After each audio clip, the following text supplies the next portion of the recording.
ታችንን መከራ ለኛ መዳን ከሆነ ለምን እናዝናለን? መደሰት ነው ያለብን የሚለው ነገር ይህንን ስለተረዳች ቤተክርስቲያን መጋቢት 27 የሚከበረውን ስቅለት በዓል ጥንተ ስቅለቱን ወደ ጥቅምት 27 አምጥታ ንግስ አድርጋ በእልልታ በዝማሬ ታከብራለች። እልልታም ስላለው ማለት ነው።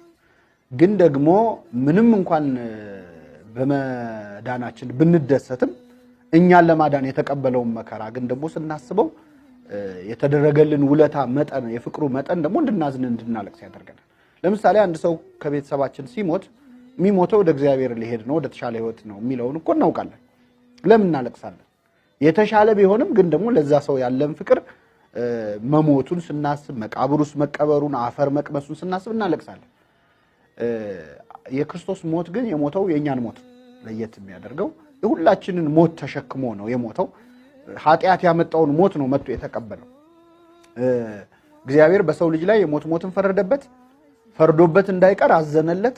ፍርዱን እንዳያነሳ እግዚአብሔር ቃሉን አይቀይርም። ስለዚህ በሰው የፈረደውን ፍርድ በራሱ አድርጎ ነው የመጣው። ስለዚህ የኛን ሞት እየሞተ እንዳለ ሁለተኛ የሞተው እኮ እንደነ እስጢፋኖስ በድንጋይ ተወግሮ ወይ በሰይፍ ተቀልቶ አይደለም። ከሞቱ በፊት ከሞት የሚከፋ ስቃይ ተሰቃይቶ ነው። የክርስቶስን አይነት ስቃይ የተሰቃየ አሟሟት የሞተ ሰው የለም። ስለዚህ እና ለኛ መሆኑን ደግሞ ስናስብ እኛም ብሎ መሆኑን ንጹህ መሆኑን ኃጢአት የሌለበት መሆኑን ስናስብ አለማዘን አንችልም።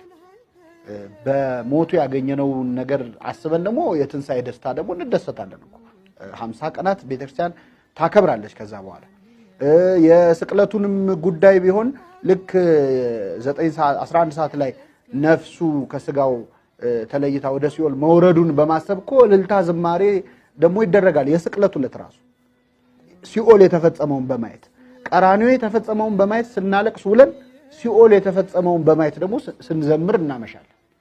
ቤተክርስቲያን ሁለቱንም ነው የምትረዳው። በማግስቱ ጠዋት የቀዳም ስዑር ዕለት ደግሞ ትልቅ ደስታ ነው። ገብረ ሰላም በመስቀሉ እያሉ አባቶቻችን ቀጤማ እየሰጡ ልክ ከኖህ መርከብ ያቺ ርግብ ወጣ የሰጠችውን የብስራት ቅጠል ምሳሌ አድርገው ስንዘምር ስናሸበሽም ነው የምንውለው። ቤተክርስቲያን ደስታውንም ሐዘኑንም በአንድ ቀን ውስጥ ታካሂደዋለች። ስለዚህ ሁለቱንም ከመረዳት የመነጨ ነው ስርዓቱ።